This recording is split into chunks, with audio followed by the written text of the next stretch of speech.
un podcast Orso Média.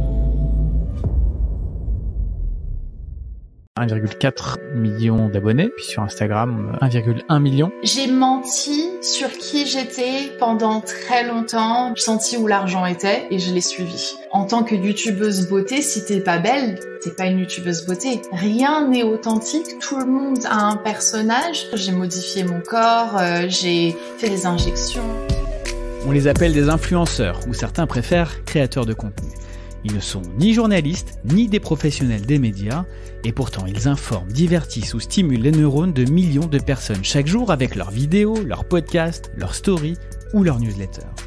Je suis Christopher Simonelli, cofondateur du label de podcasteurs Orso Média. Et dans Follow Me, je reçois les acteurs de ce qu'on appelle la creator economy. Des individus qui se sont constitués médias et qui racontent à mon micro leur parcours, leur quotidien, leur méthode de travail pour mieux comprendre cette révolution et pourquoi pas vous aider à y prendre part. Bonjour à tous, bienvenue dans ce nouvel épisode de Follow Me. J'ai le plaisir de recevoir aujourd'hui une invitée qui est avec moi à distance. Mais bon, là, elle avait une excuse assez valable, même carrément valable. Elle est de l'autre côté de l'Atlantique. On aurait pu la faire venir en jet, c'est vrai, mais on va penser à la planète.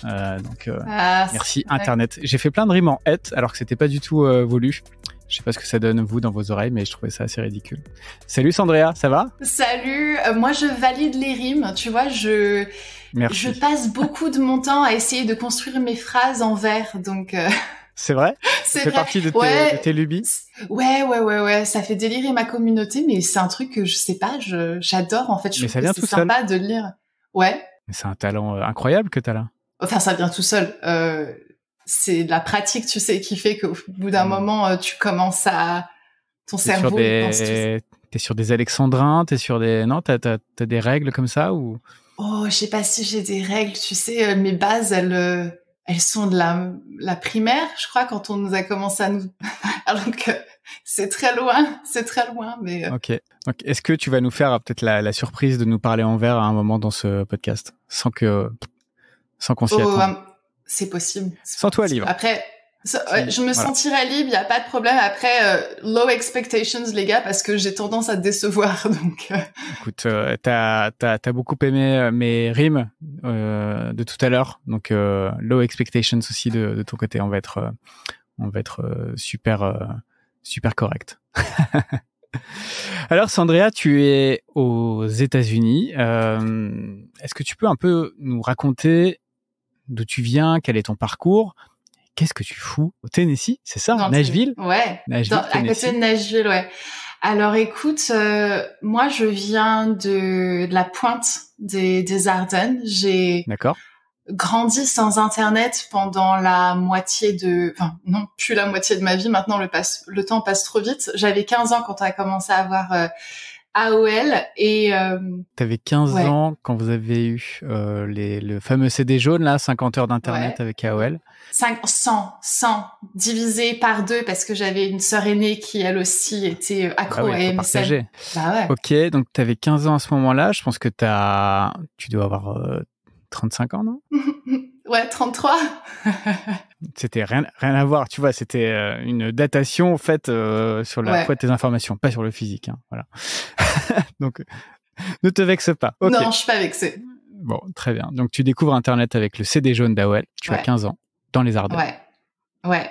Et YouTube, c'est venu beaucoup plus tard, hein, parce que j'avais pas la connexion pour m'y connecter. J'essayais juste pour regarder les clips, et puis finalement, c'est venu après un ex-copain, j'avais à peu près 19 ans, me montre YouTube, me montre les vidéos YouTube et tout, il me dit, regarde, c'est trop bien. À la base, c'était une vidéo de Hagen Liga qui me montrait. Et il me dit, regarde, c'est trop bien et tout, ils font ça dans leur chambre, et puis ils me montrent ça avec... Et j'ai ouais, ok, ils ont vraiment que ça à foutre, quoi. Et qui regarde, c'est ça? Mais qui regarde? Non, mais qui passe son temps à regarder ça? Et puis on a rompu. Et puis je me suis retrouvée à avoir beaucoup de temps libre. Je travaillais beaucoup, mais j'avais une semaine de battement où j'étais pas en train de... Parce que j'étais tuteur d'anglais. Je travaillais dans la coiffure. Et donc ouais, j'avais pas grand-chose à faire une semaine en hiver et je me suis reconnectée sur YouTube. J'ai commencé à regarder les vidéos. Je suis tombée sur les vidéos beauté lifestyle. Ça m'a plu. Je me suis dit attends, moi je suis coiffeuse, moi aussi je peux partager des trucs et tout. Puis j'avais déjà un petit peu des notions de montage parce que justement cet ex-copain m'avait montré comment on montait ces vidéos YouTube et tout. Et je me dis ok, ben j'ai ma webcam. J'avais une petite caméra, mais c'était pas une webcam. Attention, j'étais déjà à la caméra. Numérique que mes parents m'avaient offerte quelques années auparavant et je me suis lancée comme ça sur un coup de tête quoi. Je m'ennuyais. Ok, et là on est en quelle année? En tu te rappelles 2009. Ouais, fin 2009, décembre 2009. Okay. Donc toi c'est marrant, t'es passé directement sur YouTube sans passer par la case Dailymotion. Ouais, bah en fait Dailymotion c'est plus francophone, hein, n'est-ce pas? Tout à fait. Mais t'étais encore dans les Ardennes à ce moment-là. J'étais encore dans les Ardennes, mais cet ex-copain était américain. En fait, j'ai grandi dans la culture américaine. Mon amie d'enfance était américaine. On s'est rencontrés quand j'avais 3 ans. Donc, j'ai toujours, en fait, grandi dans cette culture, tout le temps enfourrée chez elle, parce que c'est plus cool de traîner avec les Américains qu'avec mes parents. Et donc, ouais, dans Dailymotion, j'en ai pas entendu parler avant peut-être 2012, ça se trouve. Au moment où la plateforme s'est écroulée, quoi. Raconte-nous un peu je sais pas si on peut appeler ça ton amour ou ta proximité avec les États-Unis. Donc rien à voir avec ta famille, c'est vraiment lié à ce fameux meilleur ami qui était américain, c'est ça? Ma meilleure amie, ouais, elle est rentrée dans ma vie quand j'étais en pré-maternelle. J'avais très peu, si pas d'amis, et elle arrivait d'un coup d'un seul dans ma vie et elle m'a demandé directement, on se connaissait pas, hein, tu veux être ma meilleure amie. Et ça a fonctionné puisque 30 ans plus tard, on est toujours amis. Génial. Et peut-être que c'est le fait d'avoir une étrangère comme ça m'accepter alors qu'elle me connaissait même pas qui a fait que j'ai eu un réel déclic pour elle, donc j'ai un peu généralisé quoi les États-Unis. Quand t'es enfant, tu penses pas à tout ça. Et je me sentais vraiment acceptée par elle, par sa famille, par toutes les personnes après avec qui j'étais en contact qui étaient américains, parce que j'ai grandi vraiment avec beaucoup de personnes de cette nationalité. Et ça vient principalement de ça, ouais, cette sensation d'être acceptée. Pour moi, c'est l'une de mes plus belles histoires d'amour, si pas ma plus belle histoire d'amour, parce que je me dis c'est quelqu'un qui m'a choisi, qui a dit toi, pour X, Y raison, parce que elle a ses raisons, elle avait ses raisons, quoi, mais c'est dit, toi, je t'aime bien, en fait. Et c'était surtout parce que j'étais seule. Et elle s'est dit, moi, je suis seule. Toi, t'es seule. Viens, on s'allie ensemble. Et ça a fonctionné, quoi. Et donc, à quel moment tu te dis, je quitte mes Ardennes natales pour traverser l'Atlantique? Alors, toujours grâce à cette meilleure amie, j'ai rencontré mon ex-mari qui était qui était dans l'armée américaine et qui était basé en Belgique. Ma meilleure amie travaillait sur cette base militaire et donc on est rentrés en contact comme ça ensemble.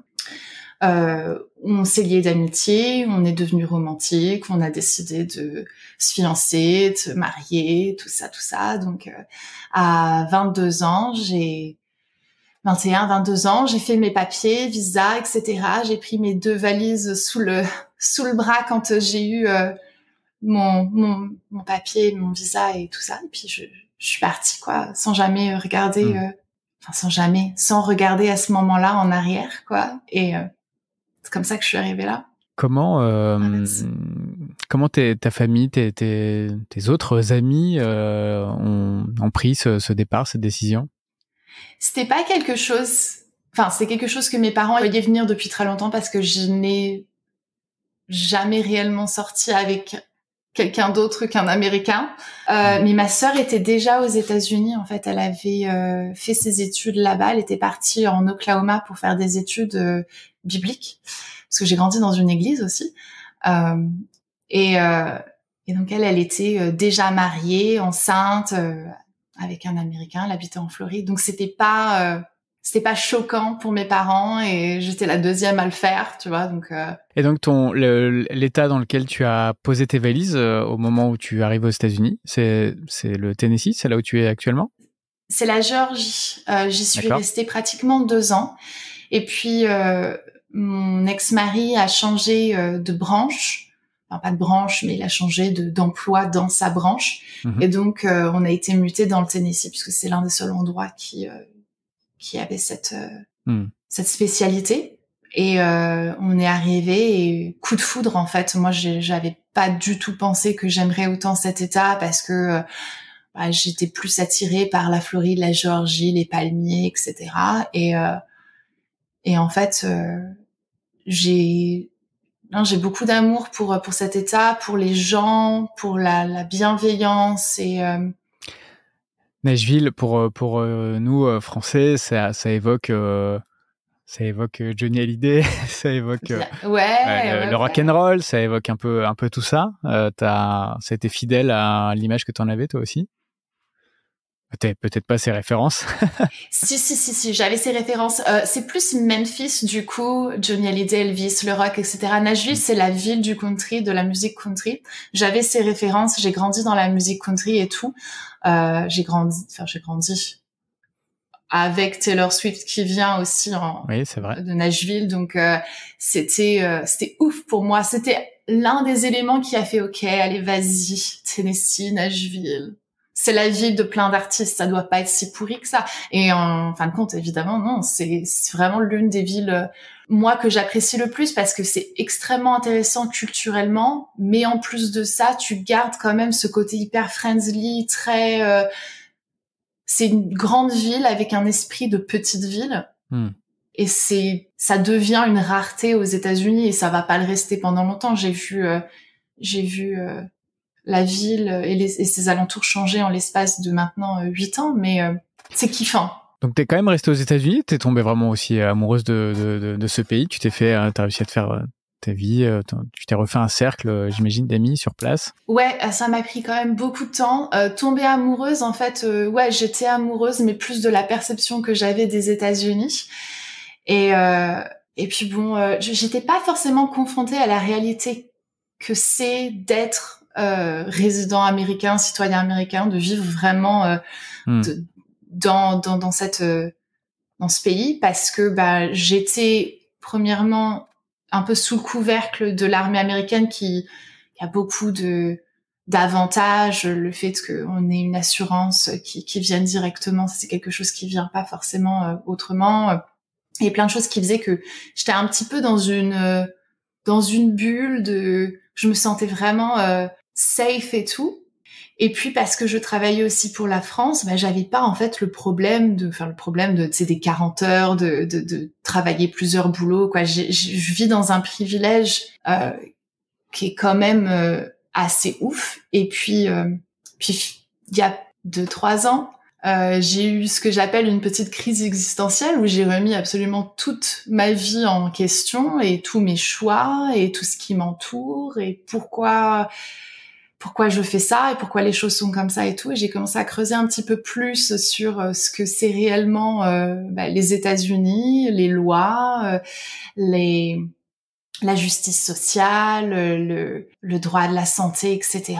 Et on va dire que la réalité m'a retiré un petit peu, tu vois, les papillons que j'avais dans le ventre avant quand je pensais aux États-Unis. Maintenant, je suis un petit peu plus... Pourquoi ? Parce que c'est un pays assez dur, hein, c'est sûr, avec des acquis sociaux qui sont quand même pas les mêmes que chez nous en France. C'est là-dessus que tu as senti un choc... Un choc, un choc complet, en fait, parce que moi, j'avais vraiment ce rêve de l'American Dream, tout le monde peut venir, tout le monde peut réussir, et en fait, non, tout le monde peut pas venir, tout le monde peut pas réussir, tout le monde n'est pas accepté, tout le monde n'est pas protégé, tout le monde, et puis quand tu es retiré de certains privilèges aussi, tu te rends compte du privilège que tu avais au départ et que le fait que la plupart de la population ne l'a pas, et non, j'ai été confrontée à la réalité de ce que c'est d'être américain, de vivre aux États-Unis et tout, et le système électoral, tout ça, il y a plein de choses que je connaissais absolument pas, je me rendais pas du tout compte de réellement de ce que c'était, de ce que ça impliquait. Si on en vient à ta chaîne YouTube, donc quand tu arrives aux États-Unis, tu te présentes déjà comme youtubeuse à l'époque, c'était déjà ton occupation principale ou pas forcément ? Le terme youtubeuse est venu quand même un petit peu après que j'en vive déjà est venu le terme youtubeuse. Donc moi, j'ai eu la chance, en fait, j'ai commencé une chaîne anglophone en 2009, que j'ai arrêtée début 2012. J'avais, entre-temps, commencé une chaîne francophone, parce que je savais que j'allais pas, parler régulièrement le français et que j'avais pas envie de le perdre parce que l'anglais prend facilement le dessus, c'est plus facile pour moi, mon cerveau se connecte plus facilement en anglais, je sais pas. Donc je me suis dit, si jamais tu ne le pratiques pas, tu vas le perdre et ce serait bête de le perdre.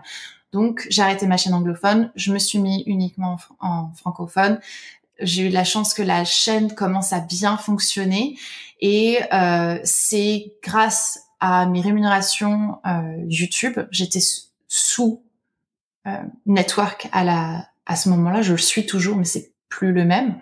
Grâce à ça, j'ai réussi à me payer mon billet aller simple pour les États-Unis et à partir de août 2012, c'était mes seuls fin août, début septembre, c'était mes seuls revenus. Et donc c'est mon métier à plein temps depuis plus de 10 ans, quoi. Tu veux nous parler un peu de justement ta chaîne YouTube? Qu'est-ce qu'on y trouve? Enfin, peut-être que ta promesse éditoriale a évolué entre 2012 et 2022. C'est vrai, ça fait 10 ans, comme tu le dis.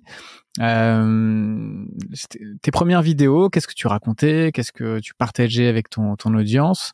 Ça ressemblait à quoi, la chaîne YouTube de Sandrea en 2012? C'était principalement des conseils lifestyle, beauté. Il y avait un petit peu de tout. Tu pouvais retrouver une vidéo sur comment apprendre l'anglais ou je parlais aussi de comment créer sa chaîne YouTube, comment faire pour que ça fonctionne. Je montrais des DIY, des t-shirts, comment customiser son t-shirt, comment se coiffer de telle façon, comment se maquiller de telle façon, quoi porter avec quoi. Et puis ça a vachement évolué parce que le monde de la beauté a pris une ampleur que je pense personne n'avait réellement vu venir.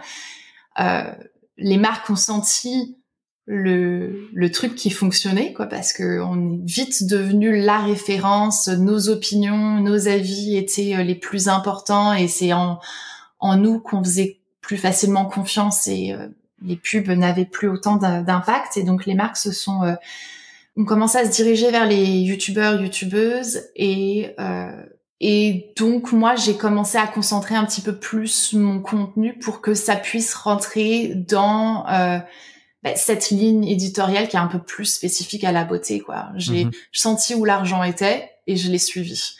Et c'était cool. C'était vraiment cool. Donc pendant tout un temps, j'ai fait pratiquement que des make-up, des revues sur les différents produits qui sortaient. J'étais invitée aux événements un petit peu partout dans le monde. Et puis, dans les mêmes moments où j'ai eu cette petite crise existentielle, j'ai remis aussi en question mon contenu, l'impact de mon contenu, l'impact de mon influence. Est-ce que j'avais réellement envie de continuer à créer un contenu qui influençait une surconsommation? Est-ce que j'avais envie de continuer à vivre là-dedans? Et pour moi, c'était non. Donc, j'ai dû remettre quand même beaucoup de choses en question. J'ai tâtonné un peu à droite et à gauche pendant un petit moment. J'ai commencé à plus développer les vlogs. Et puis parce que je savais pas trop ce que je voulais faire, donc je me dis bon, je suis perdue, parlons-en. Et c'est un peu ce que j'ai développé depuis quelques années, c'est que là je suis en pleine redécouverte de qui je suis, de ce que je veux et transition écologique etc. Et donc je me suis dit que j'allais le documenter et que j'allais le poster, le partager à ma communauté, quoi. À l'époque où tu commences en 2012 avec des tutos un peu dans tous les domaines, est-ce que tu te livres aussi sur ton quotidien, sur toi, ta vie perso, peut-être ce que tu vivais aussi avec ton couple? Est-ce que tu donnais de toi dans ton contenu? Au début, oui, beaucoup plus. Je faisais des vlogs. D'ailleurs, au tout début de ma chaîne, je faisais des vlogs et j'ai complètement coupé court en fait. Après la naissance de ma fille, j'ai fait des vlogs de grossesse, c'était hyper à la mode à ce moment-là et tout, où je parlais de ma grossesse, de comment est-ce que je le vivais, des symptômes, de machin, etc. Et quand ma fille est née, je l'avais déjà annoncé avant qu'elle soit née, mais quand elle est née, tout ce contenu-là a disparu puisqu'en fait, moi, j'avais décidé de ne pas du tout dévoiler l'identité de ma fille, ni son visage, ni son prénom, etc. Et donc toute cette partie s'est arrêtée. Et ça a pas forcément été compris par tout le monde parce que je pense qu'il y a beaucoup de personnes qui pensent que une grossesse, enfin pour moi ma grossesse m'appartenait et ça voulait pas dire que c'était à moi, c'était pas à ma fille. Et donc ça n'a pas été compris. J'ai reçu quand même pas mal d'harcèlement à ce propos et pas mal de personnes qui n'ont pas compris pourquoi finalement ils ont suivi les coulisses de ta grossesse, mais qui n'en ont pas vu la finalité en quelque sorte. Quoi. Ouais. C'est ça. Voilà. Okay. Le dénouement. Voilà, exactement quoi. La naissance et je le comprends parce que tu suis quelqu'un, tu t'attaches à cette personne, elle te partage quand même des choses qui sont quand même assez intimes.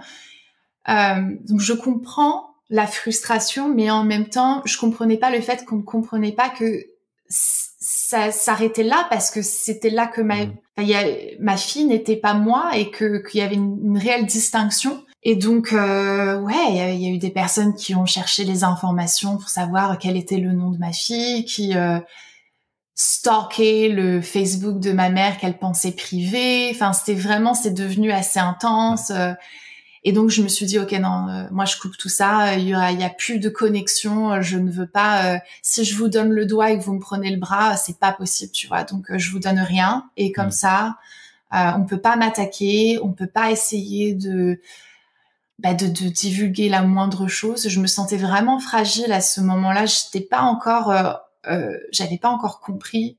Ça m'a pris 5 ans que j'étais en dépression postpartum. Donc, pour moi, ça a été vraiment un shutdown complet. Je dis plus rien et je me suis concentrée sur mes revues. J'étais sur YouTube uniquement pour être, la recommandation professionnelle entre guillemets parce qu'il y a rien qui me qualifie de professionnelle. Toujours beauté cosmétique. Ouais. Okay. Cette décision que tu as prise par rapport à ta naissance, c'est quelque chose que tu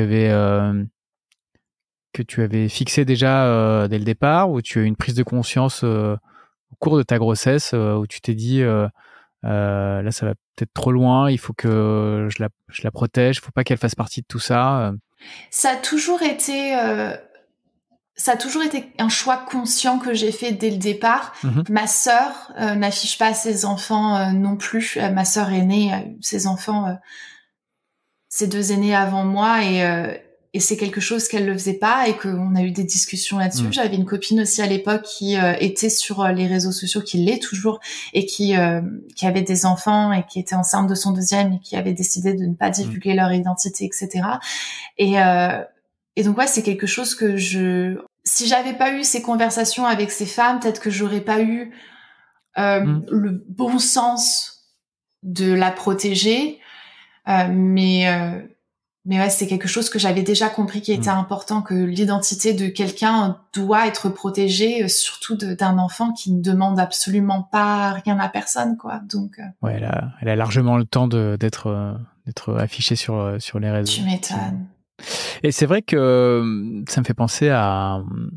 Enfin, on en voit de plus en plus des influenceurs, entre guillemets, notamment certains qui habitent au Moyen-Orient, vers Dubaï, mettre en scène leurs enfants, surtout là, en cette période de Noël. Donc, il y a la traditionnelle photo du sapin, une fois qu'il est fait. Tout le monde est joyeux, heureux. Et t'es dans une mise en scène des enfants, et puis tu t'en viens même à te demander si cet enfant il n'a pas été conçu comme un accessoire, tu vois, que tu vas pouvoir habiller, que tu vas pouvoir coiffer comme ta poupée et montrer sur les réseaux. Ouais, c'est exactement la réflexion que je me fais. C'est souvent, c'est ce que je vois et c'est les questions que je me pose aussi. Des fois, tu te demandes si jamais l'enfant n'est pas créé justement parce qu'il y a et c'est horrible de penser comme ça, mais bon, moi j'aime bien décortiquer et disséquer un petit peu le comportement des gens. J'ai une fascination avec la psychologie et c'est un peu devenu le thème de mon contenu actuel. Mais je me dis en fait je sais pas si jamais je sais pas, j'ai du mal en fait avec la mise en scène. Ouais, quand tu vois que parfois ça démarre dès la salle d'accouchement quand même. Oui. Alors, j'ai plus leur nom en tête, mais j'ai un exemple qui me vient récemment. Je pense que tu vois aussi, non, peut-être. Ça, vite fait, qu'elle était super bien maquillée et tout ça. Ouais, et puis lui, torse nu. Lui, ça, torse je ne m'en nu souviens pas. Torse nu à l'hôpital dans la salle d'accouchement, incompréhensible. Alors, en tant que papa, tu peux te retrouver à un moment donné torse nu dans une chambre d'accouchement parce que il est conseillé de faire du pot à pot. Mais de là à afficher ça quand même sur ton compte Instagram, il y a un côté très... Normalement, c'est des moments intimes de la vie de famille. C'est des premières heures de ton fils ou de ta fille sur la planète, quoi. Faut que ça reste entre vous, les gars, quoi. Arrêtez de mettre ça sur Instagram. Ouais, moi, je comprends. À quel moment est-ce que tu peux être en train de profiter pleinement d'un moment si jamais t'es en train de checker que tes cheveux ils sont bien en place pour pouvoir prendre le selfie? C'est pas authentique. Et ça, c'est le plus gros problème que j'ai en fait avec les réseaux sociaux à l'heure actuelle, c'est que rien n'est authentique. Tout le monde a un personnage. S'il n'est pas filtré, il est transformé d'une autre manière. Et c'est pas ce que je considère être une bonne influence, moi, perso. Tu ressentais, toi, je dirais pas cette pression, mais oui, c'est un peu ça, c'est cette pression d'être toujours au top, de toujours présenter le meilleur visage, ton meilleur visage, le meilleur aspect de toi-même, que ce soit sur ta chaîne YouTube ou Instagram. C'est quelque chose qui a participé à ta prise de conscience et à ton changement, finalement, de ligne éditoriale aujourd'hui? Carrément, ouais. La pression, pour moi, c'est vraiment c'est même au-delà de la pression, c'est requis, en fait, tu sais, parce que en tant que youtubeuse beauté, si t'es pas belle, t'es pas une youtubeuse beauté. Et c'est quoi la beauté, en fait? C'est tellement subjectif. Il y a quelqu'un qui va te demander d'être comme ci et quelqu'un qui va te demander d'être comme ça. Et moi, personnellement, à ce moment-là, j'étais jeune quand j'ai commencé, j'avais 20 ans. J'étais pas construite, j'étais pas validée aussi dans mes relations, dans mon couple. Moi, j'arrivais pas en fait à me valider, à m'auto-valider moi-même, et donc je cherchais la validation extérieure de n'importe qui. Et ça m'a poussée à faire beaucoup de choses. J'ai modifié mon corps, j'ai fait des injections, j'ai fait tout un tas de choses pour essayer de rentrer dans ce moule-là, parce que moi je ressemble, tu me vois bien, je ressemble absolument pas à Kim Kardashian. Mais c'est le standard dit de beauté actuel. Donc, comment faire pour pouvoir essayer de rentrer dans ce moule-là pour que tu te sentes accepté, pour que ton contenu fonctionne? Parce que c'est là-dessus, c'est sur ces visages-là que on clique plus facilement et tout. Donc, j'ai essayé de me créer une ressemblance et d'essayer d'appartenir à un certain standard de beauté et tout ça, jusqu'à temps que je me dise, mais en fait, je ne peux plus tenir cette cadence et j'ai plus envie, tu vois, je me reconnais plus dans le miroir, j'en ai marre de devoir continuellement aller chez le médecin pour essayer de voir quel au millimètre près pour être sûr que mon visage est parfaitement symétrique. Oh, c'est bon, quoi. Donc ouais, ça c'est pareil, dans ce moment-là, ça a été poubelle. Tu as documenté cette prise de conscience dans tes vidéos sur Instagram. Comment a réagi ta communauté initiale, celle qui te suivait à l'origine pour tes tutos, pour l'image que tu pouvais renvoyer? Est-ce que tu as eu des réactions particulières? Ouais, il y a un peu de tout. Il y a des gens qui avaient quitté ma chaîne sans forcément se désabonner, ou parfois qui s'étaient désabonnés, qui sont revenus. Il y a des personnes qui sont parties parce qu'ils ont trouvé que c'était hypocrite de ma part de cracher dans la soupe maintenant que peut-être que le vent avait tourné.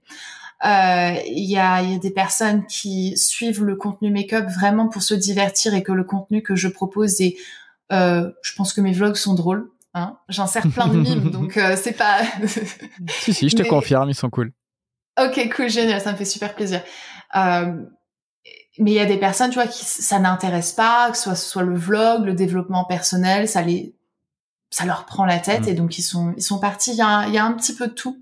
Et au final, ceux qui sont restés, c'est ceux qui te suivaient pour toi, ta personnalité, quoi, j'imagine, et pas forcément pour l'image que tu voulais renvoyer. Exactement, ouais. Et ça, c'est assez ouf, en fait, tu vois, de voir qu'il y a des gens qui t'ont suivi à un début, au commencement de moi de ma chaîne, 10 ans en arrière, et qui, malgré le fait que je me sois complètement dispersée, en fait, de la voix originelle de ma chaîne, qui sont restés quand même, qui m'ont attendu et qui ont continué de m'apprécier et tout. Je sais pas comment vous avez réussi à vivre avec moi 3 fois par semaine, parce que moi, je vivais pas bien avec moi-même. Donc, T'as eu des réactions de ta communauté qui s'est retrouvée soulagée et qui s'est dit ça fait plaisir que tu sois dans ce mood-là parce que moi aussi j'en ai marre et du coup je vais faire comme toi. Ah ouais, ça c'est ouais, et ça c'est hyper. En fait, ça a double tranchant parce que je suis hyper contente de voir que ma communauté, elle aussi, se rend compte qu'il y a plein d'injonctions qu'on fait comme ça, de standards de beauté ou de t'es sur les réseaux, il faut que tu montres le meilleur parce que il faut partager le meilleur, etc. Et en même temps, un certain sens de culpabilité aussi, parce que je me suis dit que j'ai quand même montré une image de moi, de mon couple, de ma vie qui était lisse et parfaite, entre guillemets, qui ne l'était pas. Et j'ai réellement créé des complexes chez certaines personnes qui me suivaient. Et c'est dur, en fait, à encaisser ça, parce que tu te dis, je me rends compte que j'ai créé un réel mal, que j'ai fait dépenser autant d'argent dans autant de trucs à autant de personnes. Et là, je suis un petit peu, en fait, en plein, tu sais, j'essaye un peu de parer mes erreurs. Bon, le mal est fait, je me le suis pardonné. Je suis hyper contente qu'on me le pardonne aussi et qu'on m'en tienne pas à rigueur, mais... Après, tu serais certainement pas dans ce mood aujourd'hui si tu n'étais pas passé par la phase précédente. Elle était nécessaire dans ton cheminement et dans la construction de ton toit actuel, j'ai envie de dire. Donc c'est quand même assez étonnant de te reprocher de cracher dans la soupe ou de retourner ta veste, alors que justement tu sais très bien de quoi tu parles parce que tu as vécu tout ça et tu étais au cœur de la machine. En fait, ouais, je trouve que c'est ironique, tu sais, parce que j'ai souvent reçu des commentaires à ce moment-là dans ma vie, quand j'étais vraiment dans l'excès, de personnes, et ça se trouve les mêmes, qui me disaient, non mais meuf, faut vraiment que tu te remettes en question, la surconsommation, tu te rends pas compte, etc. Et le jour où tu te dis, ah waouh, t'as raison, je m'en rends compte, j'ai merdé, j'ai envie de changer, on te dit, c'est bon maintenant que t'en as bien profité et que t'as voyagé ici et ailleurs, on peut pas, alors du coup on peut jamais satisfaire tout le monde. Tu dois naître avec les bons idéaux et les bonnes idées dès le départ. Sinon c'est Tu parlais tout à l'heure de la mise en scène aussi de ton couple. C'était vraiment le cas sur Instagram. Vous virez à droite à gauche, vous voyagez. J'ai décidé de dire la vérité, ou en tout cas de ne pas mentir, et ça me mord les fesses tous les jours. Je connaissais pas cette expression. C'est une traduction de l'anglais ou quoi? Ça me mord les fesses. De quoi? Ça me mord les fesses. It bites you in the ass, ouais. Ah, ok. C'est bien.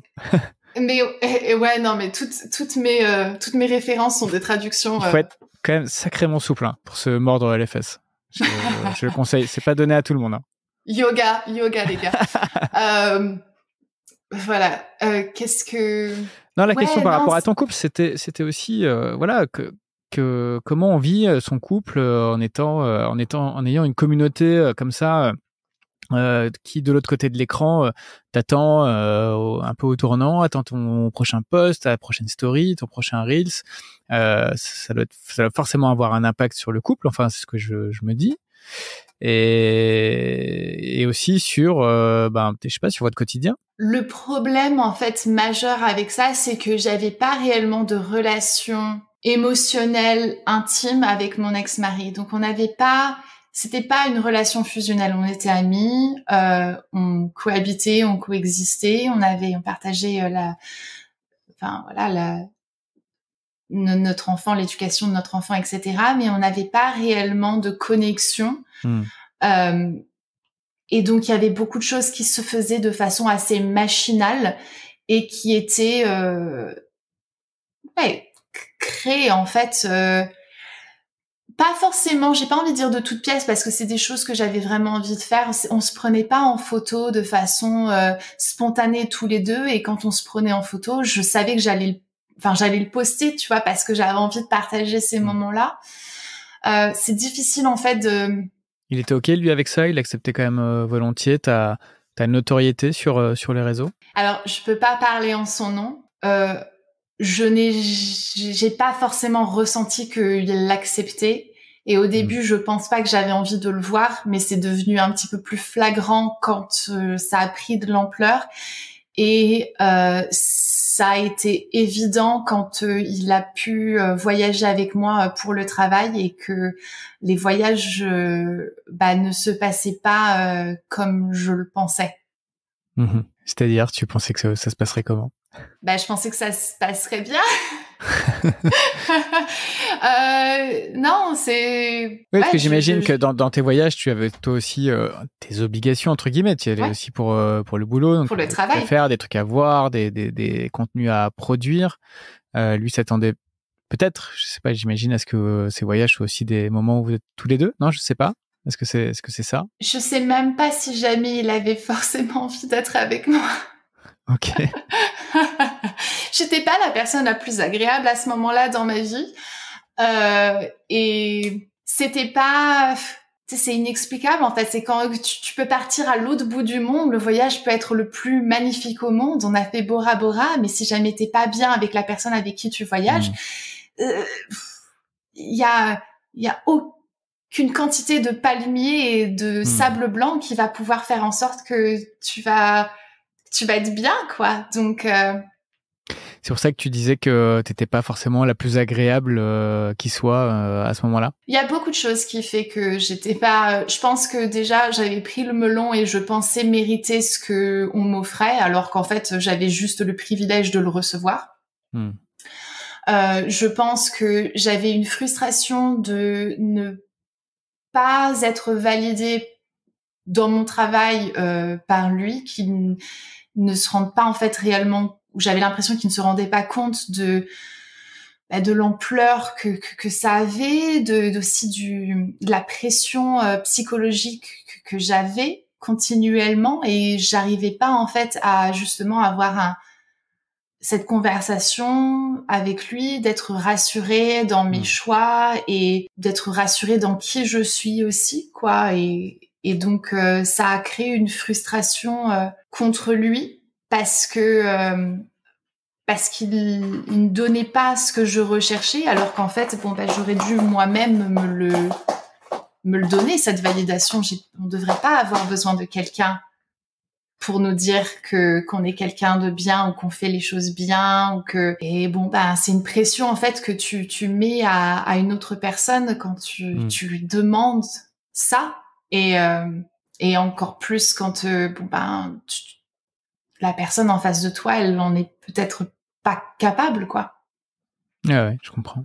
C'est chouette ce que tu dis, Sandra. Enfin, il y a beaucoup de choses dans ce que tu dis. Il y a aussi une certaine maturité quand même de cette prise de conscience, de te reconnaître que la personne que tu étais avant, elle te plaisait pas, et c'est pas donné à tout le monde, je veux dire, d'être aussi sincère envers soi-même. Ouais, je le sais, mais en fait, ça vient du même truc, en fait. C'est que j'ai menti sur qui j'étais pendant très longtemps, parce que je voulais rentrer dans un moule, parce que il y a beaucoup de choses qui ont fait que j'ai été qui je suis. J'ai grandi avec un trouble du comportement et d'hyperactivité. J'avais de la dyslexie aussi. J'ai toujours été fascinée par les lettres, la poésie, la psychologie. C'est vraiment en fait moi ce qui m'anime le plus, mais parce que j'avais vraiment cette barrière, je me suis redirigée vers quelque chose qui était plus évident pour moi, et donc j'ai un petit peu fait comme abnégation de qui j'étais pendant très longtemps, jusqu'à temps que je me rends compte que chaque choix, chaque mensonge que je m'étais dit, chaque chaque choix qui n'était pas le mien m'avait amené à une destination je voulais pas être, et donc c'est de là que j'ai décidé en fait d'essayer de vivre de la façon la plus authentique que possible, et ça veut dire être face à la réalité, à sa réalité, à qui on est réellement, pourquoi est-ce qu'on l'est et pourquoi les gens sont comme ça autour de nous, et réussir à avoir assez d'empathie envers eux et envers soi pour passer à autre chose et essayer de devenir quelqu'un de meilleur, quoi. Est-ce que dans la pression que tu ressentais à l'époque, tu regardais beaucoup tes chiffres, tes nouveaux abonnés, les audiences que faisait chacune de tes vidéos? Et puis, quel a été l'impact justement sur ces chiffres de ton changement de ligne édito? Est-ce que tu as accéléré, enfin, est-ce que t'as recruté, comme on dit dans le jargon, moins d'abonnés quotidiennement? Est-ce que tu faisais moins de vues? J'ai toujours regardé mes vues sans forcément m'intéresser à l'analytique et ce que ça voulait dire et pourquoi mes vues étaient comme ça. J'ai souvent comparé mon travail avec d'autres. Je pense que c'est ça aussi qui a créé une frustration chez moi, et j'aimais pas l'admettre, mais c'est la réalité. Et du coup, chaque fois qu'on me demande c'est quoi les contenus que tu regardes maintenant sur YouTube, je regarde pratiquement plus rien. Comme ça, je ne suis pas influencée et je deviens pas envieuse et je ne fais rien je vis ma propre vie et mon propre truc. Mes abonnés étaient déjà en chute lorsque j'ai décidé de changer ma ligne éditoriale depuis un petit moment. Ça, c'est un peu systématique quand t'as une chaîne qui est aussi ancienne que la mienne. Au bout d'un moment, il y a des gens qui se désabonnent, il y a des YouTube aussi tuent certains comptes parce qu'ils sont plus actifs depuis autant d'années, etc. Et là, c'est toujours en descente. Je perds toujours des abonnés, mais c'est pas, en fait, j'ai regardé parce que je me suis intéressée un petit peu plus à l'analytique maintenant, parce que je veux savoir en fait pourquoi est-ce que mon contenu plaît, pourquoi est-ce qu'il plaît pas. J'ai découvert plein de trucs. J'ai découvert que quand avant je faisais 200, 250, 300 000 vues, les personnes qui regardaient mes vidéos restaient pas forcément jusqu'à la fin. Donc ils allaient cliquer dessus, ils allaient regarder 5 minutes et puis ils allaient partir. Là, je fais moins de vues, mais la rétention de l'audience est au-delà de supérieur. Hein. Ouais, c'est hyper intéressant parce que du coup, tu dis, OK, j'ai moins de vues, mais en même temps, ça intéresse plus ce qui reste. Donc, c'est hyper flatteur. C'est-à-dire que ceux qui restent abonnés à ta chaîne sont beaucoup plus engagés que par le passé, ouais. Ouais.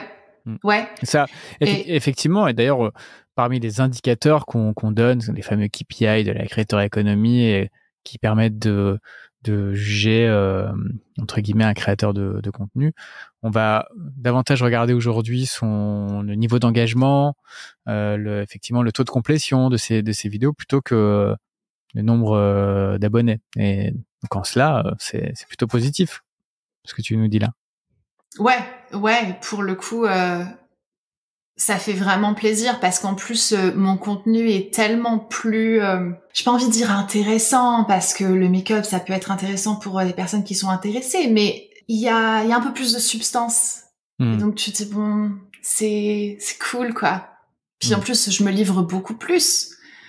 Donc, finalement, peut-être que c'est ça aussi, validation extérieure. Ok, c'est bon. Et donc Instagram, on rappelle quand même tes chiffres, parce qu'on les a pas trop donnés jusqu'à présent, my fault. Donc sur YouTube, tu as 1,4 million d'abonnés environ, hein, c'est ça. Et puis sur Instagram, 1,1 million. C'est énorme, c'est énorme. Comment t'as fait pour grossir aussi rapidement aussi fort sur Instagram que sur YouTube finalement, parce que, comment tes deux communautés, ces deux réseaux se sont développés et ont connu la même ascension, je dirais.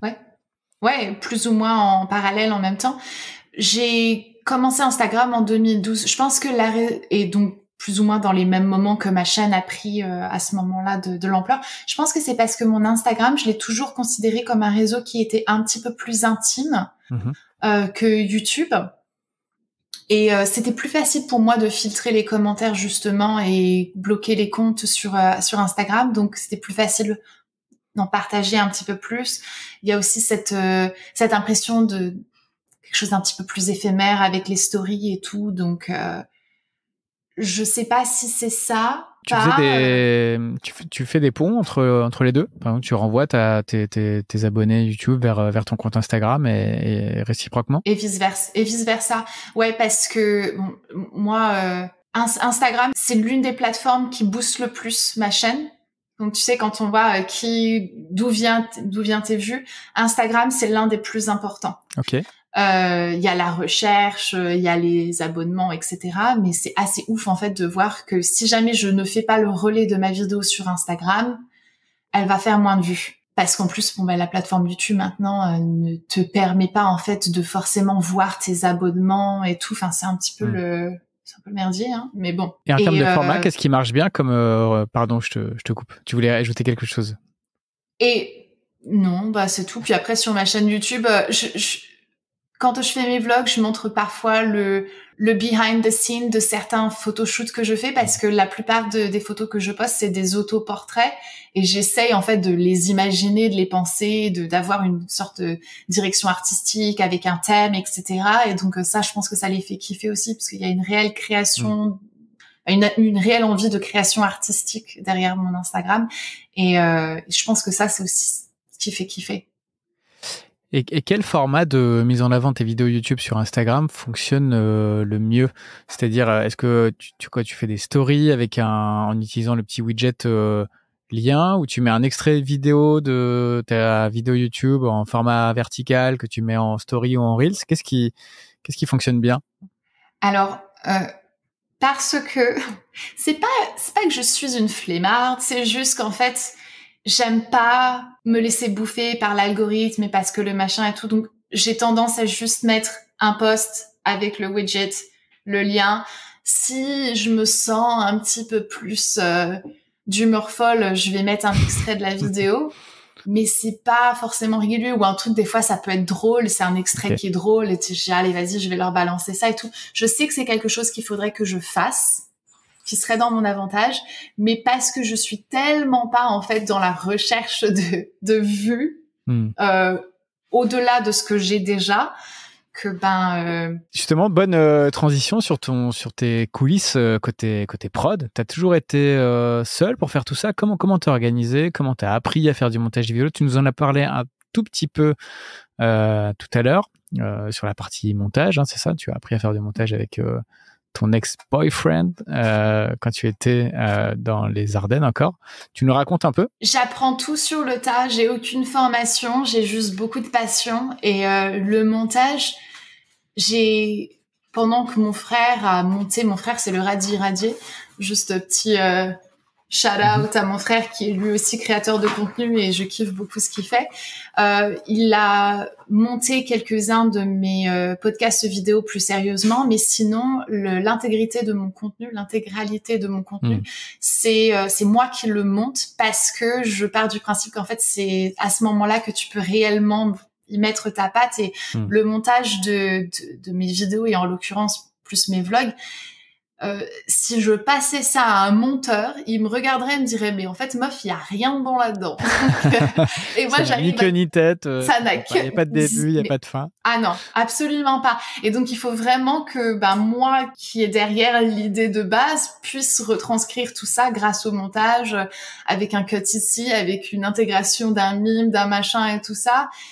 Et donc ouais, je pourrais pas laisser quelqu'un d'autre prendre les rênes, non seulement parce qu'il comprendrait pas, mais en plus de ça, ça perdrait complètement son identité. Et sur tes vlogs, il y a quand même beaucoup de plans, beaucoup de séquences, il y a beaucoup de choses. Tu mélanges beaucoup de choses. Comment tu fais pour t'y retrouver? C'est ça que tu es en train de me dire? Non, au contraire, je dirais que c'est foisonnant. C'est un peu plus. C'est foisonnant. C'est aussi le principe des vlogs. Il y a un côté instantané, authentique, où tu partages, tu partages un peu ton quotidien, comme tu le dis, sans qu'il y ait forcément un début, une fin. Et c'est le principe, enfin c'est ce qui fait l'intérêt des vlogs et c'est très cool comme ça. Mais du coup en termes de prod, c'est vrai t'as beaucoup de matière, tu crées beaucoup de matière, principalement avec ton téléphone, j'imagine. Après tu te retrouves avec tous tes rushs sur ton téléphone, c'est ça? Tu les transfères, tu montes sur ton ordi, sur ton téléphone. Comment tu fais? Ouais, j'ai une caméra, enfin j'ai une caméra numérique que j'utilise, qui est un peu en train de me lâcher. Donc effectivement, en ce moment, je suis passée plus avec mon téléphone. La beauté des pixels, c'est que moi j'ai un téléphone Pixel, j'enregistre directement sur mes photos sur Google Chrome Photos. J'ai mes rushs qui sont directement sur mon ordinateur. J'ai juste besoin de les synchroniser via exactement. le cloud, J'appuie sur un bouton télécharger, j'ai tous mes rushs. Donc ça, c'est juste génial. Ouais, c'est comme ça que... Donc, mais tu utilises encore une caméra, mais une sorte de, c'est quoi? C'est une GoPro? Non, c'est une caméra classique à l'ancienne? Je l'ai pas là. Ouais, c'est une caméra style, c'est caméra numérique. J'ai un objectif qui est intégré dessus. Il y a la bonne petite caméra de vlogueur, quoi. Ok. Non, c'est intéressant ce que tu dis. C'est mort, ça. Ouais, bah oui, on a tendance à croire que tout se fait au téléphone, tu vois, avec il y a des telles capacités de capture vidéo maintenant sur les iPhones, et même comme tu l'as dit sur le Pixel qui est très bon là-dedans, mais sur dans d'autres marques aussi. C'est marrant de se dire que non, il y a encore des caméras classiques, on va dire, en circulation. Pendant longtemps, la qualité était quand même complètement supérieure, quoi. Donc et puis moi je me verrais pas éditer des fois 2 heures de rush sur mon téléphone. Ah non, c'est bon. Et tu montes avec quoi justement? Final Cut Pro. Ok. C'est là-dessus que j'ai eu. Ouais, je suis sur Mac. Ça va changer honnêtement parce que, ça coûte tellement cher. Les Apple, ça coûte juste tellement cher et ça n'a pas la capacité de rapidité, de RAM, de tout ce que tu veux. Donc, je suis un peu blasée. Tu parles des Mac? Ouais. Enfin, du produit. Tu parles pas du logiciel Final Cut. Le Final Cut, il est très bien. Le problème, c'est que Mac, les Macs sont pas capables, en fait. Enfin, l'iMac n'est pas capable parfois de soutenir le poids de. Ah ouais. Alors là, je vais te dire, je suis très étonné par ce que tu dis. Bien sûr que t'as des PC ultra puissants, mais je trouve que sur les Mac, t'as une telle optimisation entre le matériel et le logiciel que on arrive quand même à faire du montage vidéo, etc., avec du rendu ultra rapide en fait. Mais ok, non c'est. Non, je suis complètement d'accord et c'est pour ça que tu vois, je pense que je vais avoir du mal à faire la transition avec Adobe parce que il est beaucoup moins intuitif. Pour quelqu'un qui s'y connaît pas du tout en montage, Final Cut Pro, c'est tellement simple à utiliser. Et effectivement, ça te permet d'avoir une qualité professionnelle, mais je me suis retrouvée avec des rushs parfois j'ai 1h30, tu sais, et quand je le coupe, mon ordinateur, il crache complètement, il me refuse de synchroniser le truc. Tu filmes en 4K peut-être? La conversation de geek. Écoute. Puis je vais pas pouvoir te suivre longtemps dans la conversation de geek parce que tout est sur le tas, donc mes connaissances sont vraiment minimales. Et à aucun moment tu t'es dit tiens je vais faire appel à quelqu'un pour m'aider sur le montage, pour aller plus vite, pour en faire plus. Ouais, j'y ai pensé quand je faisais mes vidéos et que j'avais ma cadence de 3 vidéos par semaine, j'y ai pensé et je l'ai fait 2-3 fois, mais ça me manque de trop. Tu vois, moi, autant être devant la caméra, derrière la caméra, ça me dérange pas, j'aime bien, tout est cool. Mais le montage, c'est vraiment ce que je préfère de plus, parce que moi, des fois, en fait, je me fais exploser de rire toute seule. Et je me tape des barres en réécoutant mes blagues et moi, je sais pas, j'aurais vraiment du mal à léguer ça à quelqu'un d'autre. C'est ton activité principale aujourd'hui, YouTube, Insta. Tu arrives à gagner ta vie avec ces réseaux?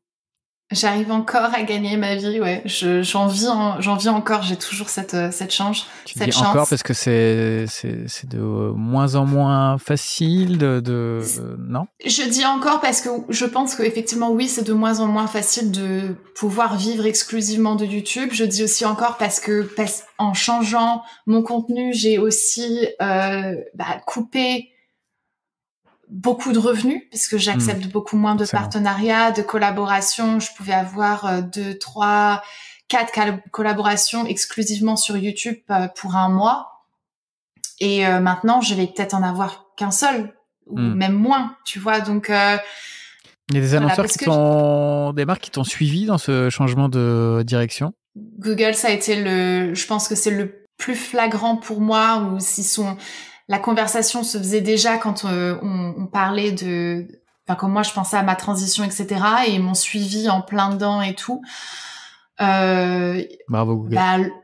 Ouais, L'Oréal aussi. Bon, après L'Oréal, voilà, eux, ils vont là où ils vont, hein, mais ça fait toujours plaisir de savoir qu'il y a certaines marques qui, même si jamais tu parles plus exclusivement de make-up, se disent non, on a toujours envie de travailler avec toi, quoi, parce que voilà. Typologie, c'est une marque de soins, ils font aussi du make-up. Finalement, en fait, plus ou moins toutes les marques avec qui je collabore encore aujourd'hui, j'en ai pas beaucoup, hein, donc. Donc tu veux dire qu'il n'y en a pas beaucoup qui t'ont lâché, c'est juste que t'as un peu moins de collab en quantité, c'est ça? Je pense que 95% des marques avec qui je collaborais avant, je collabore plus maintenant, parce que je collaborais avec toutes les marques de make-up. Et il y en a, il y en a beaucoup. Des centaines. Ouais. Mais c'est juste que maintenant, c'est plus restreint à un domaine, un collaborateur par domaine. Comment tu gères tes revenus quand tu es aux États-Unis? Parce que bon, en France, tu peux être auto-entrepreneur, donc encaisser directement sur ton compte les revenus issus de ton activité, avec évidemment tu payes des impôts dessus. Comment ça se passe aux États-Unis? T'es obligé de monter une boîte? T'es comme ça en 2 mots, juste par curiosité. En 2 mots, ça dépend de toi, ça dépend de si jamais tu travailles seul ou si tu travailles pas seul. Moi, je travaille seule, donc ça réduit quand même la paperasse et tout ça.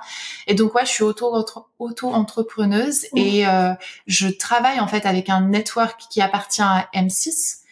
D'accord. Et donc, ce sont eux qui me versent mon salaire, quoi, plus ou moins tous les mois. Enfin, c'est pas un salaire. Mais, donc tu peux avoir un statut d'auto-entrepreneuse en vivant aux États-Unis.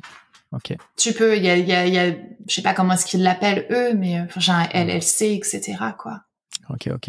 On a parlé d'Instagram, on a parlé de YouTube, tu es sur Twitter aussi, tu as une belle communauté, hein, sur Twitter, 405 000 abonnés. Tu disais que tu étais trop. Tu es trop à scroller sans fin les feeds Twitter, ou tu es trop parce que tu te mets des conversations et tu réponds, et dès qu'il y a une connerie tu sautes dessus? Je suis plus celle qui je suis active, je regarde Twitter tous les jours. Je sais pas pourquoi est-ce que j'ai un amour pour cette plateforme en fait, non, mon problème c'est que oui, je m'immisce dans certaines conversations, pas régulièrement, mais quand je me fous dedans, profondément. Et j'ai un peu foutu le feu ce week-end. Mais raconte. Écoute, je suis tombée sur un article de Marie-Claire qui, dans son titre, demandait: doit-on raconter l'histoire du Père Noël à nos enfants? Donc, doit-on faire croire à nos enfants que le Père Noël existe? Et donc, moi, je suis arrivée avec mes grands sabots en mode non. Et voilà pourquoi. Et donc, j'ai expliqué. C'est le sujet de ma prochaine vidéo que j'étais en train de tourner juste avant qu'on se connecte ensemble. Et donc, j'ai essayé de déconstruire au mieux que possible et dans la façon la plus polie et avec le moins de jugement que possible. Pourquoi est-ce que moi je pense que non, et en fait comment j'ai changé en fait d'avis, parce que mon avis a changé et a évolué avec le temps, et j'ai été assez surprise qu'en fait ça dérange. J'étais assez surprise des retours, parce que faut pas toucher au Père Noël apparemment. Ouais, je vais aller voir ça direct après, et je mettrai en lien la conversation. Évidemment, on va regarder ta vidéo YouTube sur le sujet. T'es dans un état qui est assez réac, plutôt progressiste. Comment ça se passe? Ouais, j'habite dans un état républicain. Donc de droite. La ville de Nashville est beaucoup plus progressive, quoique notre gouverneur reste républicain. Et... Donc le retour de tout ce que fait Elon Musk en ce moment, c'est OK, c'est validé chez toi, quoi. Free speech. Alors, chez moi dans le Tennessee, je sais pas, honnêtement, j'ai pas demandé, j'en ai aucune idée parce qu'en fait, j'ai un petit cercle d'amis qui est pas exclusivement progressif, mais en grande partie. Et donc c'est pas vraiment, puis j'ai pas cette conversation plus que ça. Mais moi, si jamais tu me demandes mon opinion personnelle, je suis pour le free speech, mais je suis pas pour le hate speech. Et j'aime pas Elon Musk. Ouais. Et je crois qu'il en a rien à foutre. Oui, bah, en même temps. Ouais. Pas que toi, tu ne l'aimes pas, hein, évidemment, mais qu'on ne l'aime pas, ouais, je crois que c'est le cadet de ses soucis. Je sais pas en réalité si c'est réellement le cadet de ses soucis. Moi, je pars du principe que c'est un homme avec un grand ego très fragile. Donc, je suis pas sûre qu'il en ait rien à faire. Parce que la preuve, il bloque et il désactive les comptes de certaines personnes qui... Donc... Oui, alors, non, je pense que, ouais, effectivement, on pourrait se dire ça. Il en a pas rien à faire, mais il est tellement convaincu par la big picture et le grand projet et la finalité qu'il doit se dire, ils verront. Ils verront un jour que j'avais raison. Et pas du tout de TikTok alors, mais c'est quoi cette alors, peut-être pas anomalie puisque je ne juge pas, mais on voit beaucoup de créateurs de contenu sauter à deux pieds joints dans TikTok sur la plateforme avec des chiffres stratosphériques. On peut aller très très vite sur TikTok. Mais pas toi. Tu nous expliques pourquoi? Alors, il y a plusieurs raisons. J'ai pas envie de donner ma data à la Chine. D'accord. Donc, en voilà une. Ensuite, quand le réseau a explosé... Enfin, moi, je ne pense pas y avoir ma place, en fait. Tu vois, je pense avoir un petit peu... Je vais pas dire passer l'âge, parce qu'il y a pas d'âge, mais j'ai passé le cap. En fait, je pense que je reconnais que j'ai une personnalité addictive et que je me suis dit que si jamais j'allais me mettre sur ce réseau, ça allait me créer une autre addiction, ça allait probablement créer encore plus en moi cette envie de voir mon contenu être vu.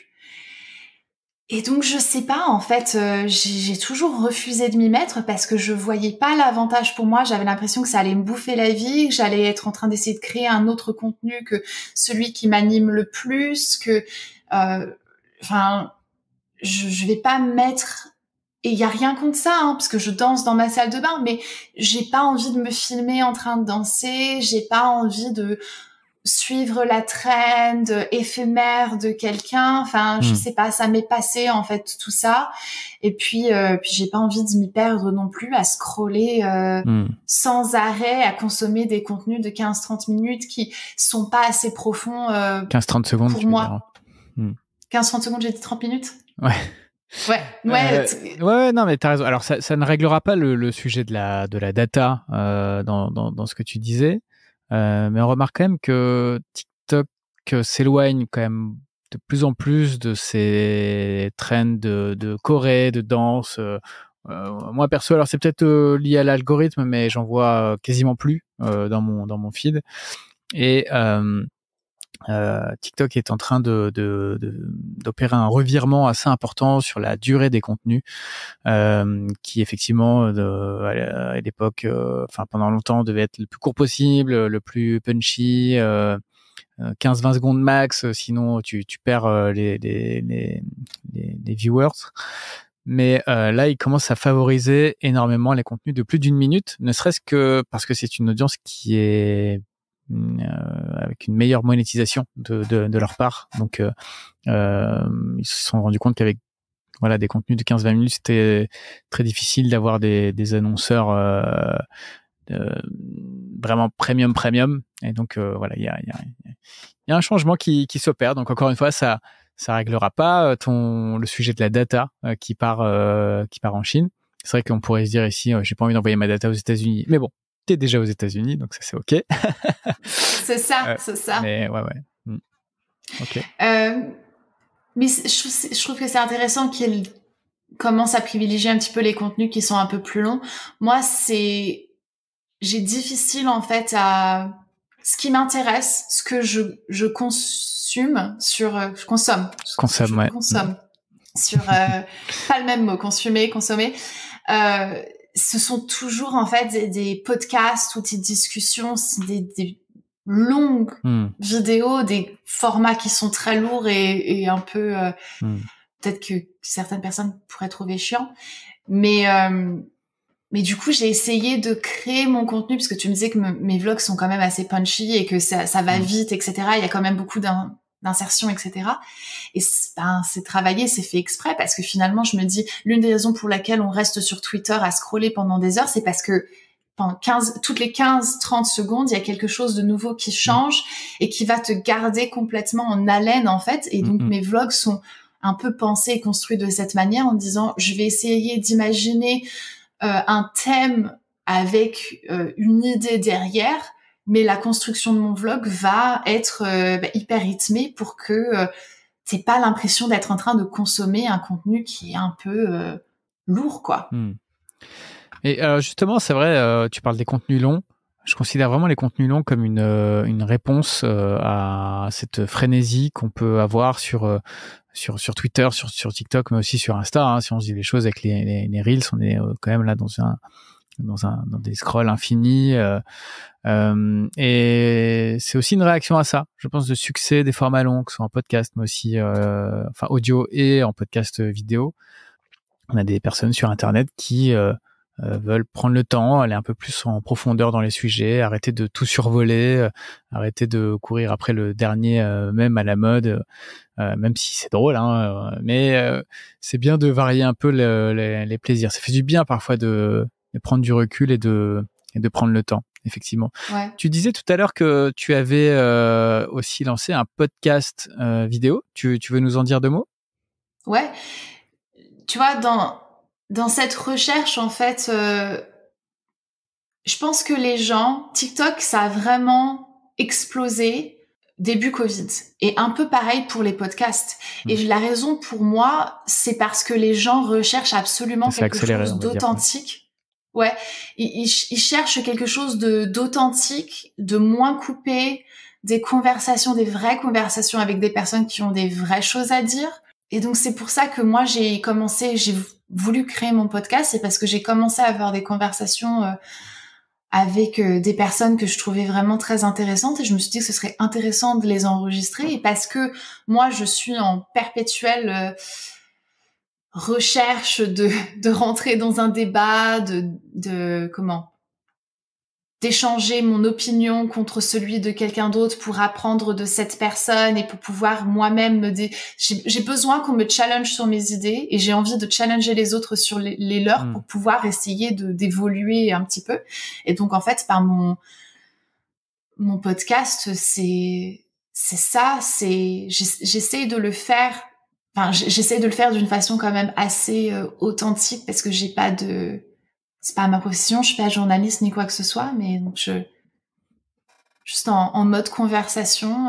T'as une histoire, j'ai une histoire, et viens, on en parle, quoi. Et donc t'as créé, t'appelles ça un podcast vidéo parce que t'as créé une chaîne à côté de ta chaîne principale, c'est ça, hein ? Ouais. Parce que dans l'absolu, qu'est-ce qui différencie parce que ça. Alors pourquoi t'appelles ça un podcast vidéo ? Ça peut être juste un nouveau format. Ouais, parce qu'il n'est pas disponible sur les plateformes de podcast, en fait. Et ça, c'est un tort, hein, faut que je le fasse. Ouais. Mais toujours dans cette même notion de je suis un petit peu flemmarde. Je fais le strict minimum, tu vois, pour pouvoir en fait continuer à être créatif. Il faut que je me restreins à un minimum autour de ça.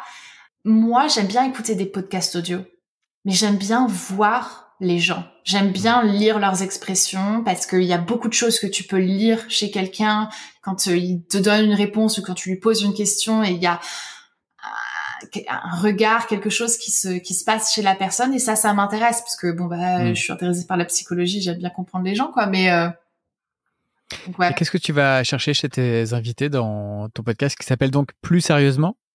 Ouais. C'est ça, hein?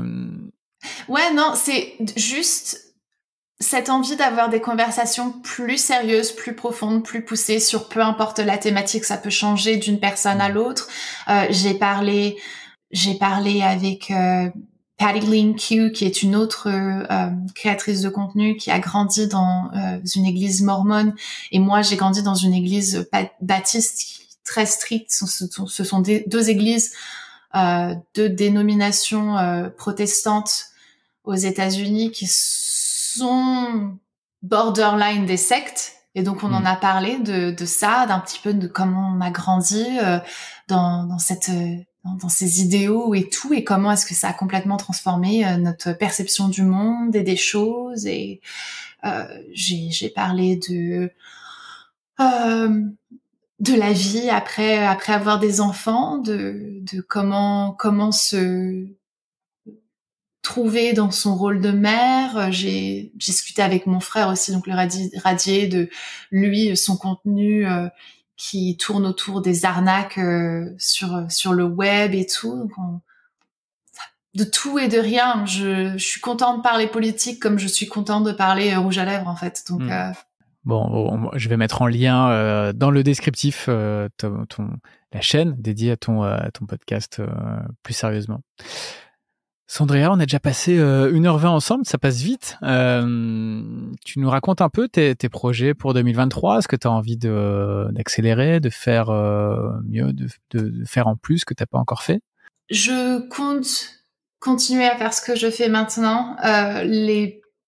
J'aime bien décrire le contenu que je fais actuellement comme de la psycho de comptoir dissimulée sous des vlogs qui se veulent fun et spontanés. Je documente ma transition, mon éveil, si tu veux, psychologique, ma transition écologique, etc. J'essaie de créer des contenus qui sont un petit peu plus écrits, un peu plus travaillés sur un peu une sorte de commentaire sur la société, la culture, et pourquoi est-ce que les gens font les choses qu'ils font. Et puis bon, après, hors YouTube, en réalité, je suis pas en train de transitionner hors YouTube, mais pour la première fois de ma vie, je suis en train de regarder à ma vie après YouTube. Et donc là, je suis dans l'idée j'essaie de revendre ma maison pour mettre de l'argent de côté pour repartir prendre des études de psychologie et pouvoir soit utiliser cette licence pour travailler encore plus mes vidéos, ou juste arrêter YouTube. Et t'as le temps. Ouais. T'as encore le temps de vivre une deuxième, une troisième, une quatrième vie, c'est ça? Mais carrément. Mais c'est justement ça que je suis en train de mettre en place, quoi, pour l'avenir. Mes 10 prochaines années, à quoi est-ce que je veux qu'elles ressemblent. Ouais, très cool, mais ça peut être aussi intéressant de documenter justement ta licence en psycho, de partager ce que t'apprends. Carrément. Ouais. Ouais. Et puis cool. En plus, de le faire soit aux États-Unis ou par correspondance en France, tu vois, il y a des trucs qui sont, il y a du truc. Yes, carrément. Merci beaucoup, Sandrea, pour ton témoignage, tes tips aussi. On a découvert plein de choses sur tes coulisses, sur tes moteurs, ce qui te permettait d'avancer. Encore une fois, bravo aussi pour ce changement de ligne qui est courageux, parce que ça peut avoir un impact, ça a pu avoir un impact sur tes audiences, sur ta portée, on va dire, tes revenus aussi. Donc c'est quelque chose que beaucoup ne font pas, parce que ils ont peur de le faire. Et toi, tu l'as fait. Donc encore une fois, bravo. Et je suis sûr que les choix que tu vas faire là dans les prochaines semaines, dans les prochains mois, seront aussi gagnants. Merci, ça me fait super plaisir. Merci de m'avoir invité, Christopher, et de m'avoir permise de raconter un petit peu mon histoire. Merci à toi surtout, Sandrea. Au revoir à tous. Au revoir.